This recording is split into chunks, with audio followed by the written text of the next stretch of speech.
Console wars have been raging on for decades now, between Microsoft and Sony vying for power while Nintendo plays with sticks and rocks in the background.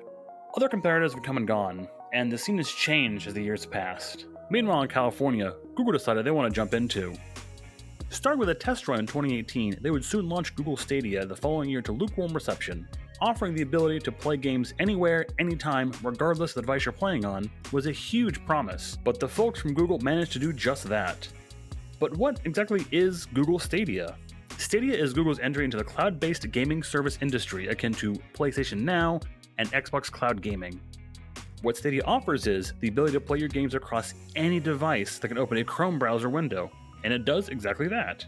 You don't need to download anything except for Chrome, but you will need the Stadia app if you want to play on your phone. If you have a Chromecast, you also need the app to play on your TV. Once you've logged in, that's it. No downloads needed, no installation, you just buy the games you want and play at your leisure. You don't even need to pay a monthly fee to use the service. You just need to buy the games you want to play. Google does offer a Pro plan which gives users discounts on some titles as well as a selection of free for subscriber games that updates every month. The Pro plan specifically is the main reason why I still play on Stadia. Out of the nearly 30 games in my Stadia library, I've only paid for 2 of them. So what's the experience like?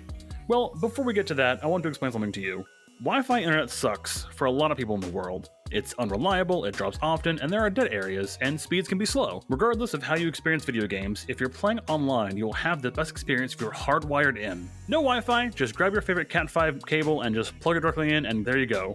Also, for reference, I've been playing Stadia on my desktop PC, my smart TV through a Chromecast, and my Samsung Note 20 Ultra, all in 1080p. Stadia does support 4K, but my wallet does not. Playing on Stadia is quick. You can tab out of this video right now in Firefox and open up Jedi Fallen Order and be playing on the title screen in less than a minute. It's lightning fast, and Google improves the platform constantly. Input lag does exist, but it's nowhere near as bad as you think. I've had mostly some UI lag in the Stadia menus between games, but rarely any lag while actually playing the games. When my internet suffers, my gameplay suffers. Graphics will pixelate, and my input lag will become almost unplayable. On an average day, I'll most likely have no issues at all. The only in-game input lag I've experienced with Stadia was during my playthrough of Jedi Fallen Order, which, from what I mostly see, is an issue with the Stadia port of the game and not Google Stadia themselves. Graphically, it's almost identical to me playing on my PC. I have Destiny 2 on Steam as well as on Stadia, and playing the game is virtually identical. There are some times where Stadia may drop in quality, but it's usually very brief, and after a time you almost never notice it. When the quality drops, gameplay does not suffer, and there's almost no input lag at all. Alright, so what are the bad parts? Well, we all know Google is one to kill off projects all willy-nilly. Especially since these games are only in the cloud, you can't exactly back up your purchases if Stadia decides to shuffle off its mortal coil. I don't know if Google is planning to back out of this anytime soon, but they've been showing some strange signs. The biggest mystery is the sudden departures of a few big employees in the last few months. It started with Google's launch of Outcasters, the platform-exclusive top-down multiplayer shooter in December of last year. In February, Google announced they were shutting down the internal team in favor of refocusing the platform. And with that closure, they also lost Jade Raymond, who was a producer at Ubisoft and EA, and a few months later will also lose their head of product, John Justice, as well as 6 more unnamed employees. As of recording this video, they also lost their lead engineer on the Stadia team as well.